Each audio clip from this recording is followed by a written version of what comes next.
Doctor Sabiya اخلاق، اور میرا سوال یہ ہے کہ یہ میری بہن بتائیں گی۔ ہیلو، السلام علیکم جی، میں عامرہ سجاد بات کر رہی ہوں۔ میرا جناب کے ساتھ سوال یہ ہے کہ ہم دور فتن کی جب احادیث کے بارے میں دیکھتے ہیں اور اس کے بارے میں چیک کرتے ہیں تو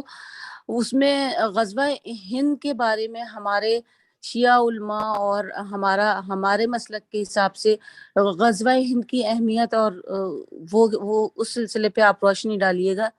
کہ وہ کیا ہے، کیونکہ جب ہم ایک پورا سلسلہ دیکھتے ہیں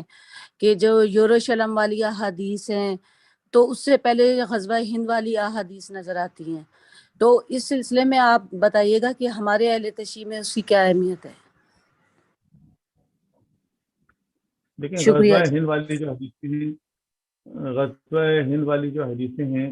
وہ سنی سورسز کے اندر ہیں، اور ان کے یہاں جو غزوہ ہند کے بعد متعلق جو حدیثیں ہیں اس میں بھی اتفاق رائے نہیں پایا جاتا ہے، ٹھیک ہے۔ اور اس کو اگر اس طرح انٹرپریٹ کریں کہ چونکہ امام زمانہ کی جو حکومت ہوگی وہ پوری دنیا میں ہوگی، اور پوری دنیا میں جب ہوگی تو آف کورس پورے ایشیا میں بھی ہوگی، اور ہند جو ہے وہ ایشیا ہی کا ایک حصہ ہے، تو وہاں پہ بھی ظاہر ہے کہ امام علیہ السلام کی حکومت قائم ہوگی۔ تو اس تناظر میں اگر دیکھیں تو یہ بات بالکل ٹھیک ہے کہ ایک یہاں پہ بھی ایک جنگ ہو سکتی ہے، اور اس میں بھی جو ہے وہ اسلام کی کامیابی ہو جائے گی۔ لیکن وہ جو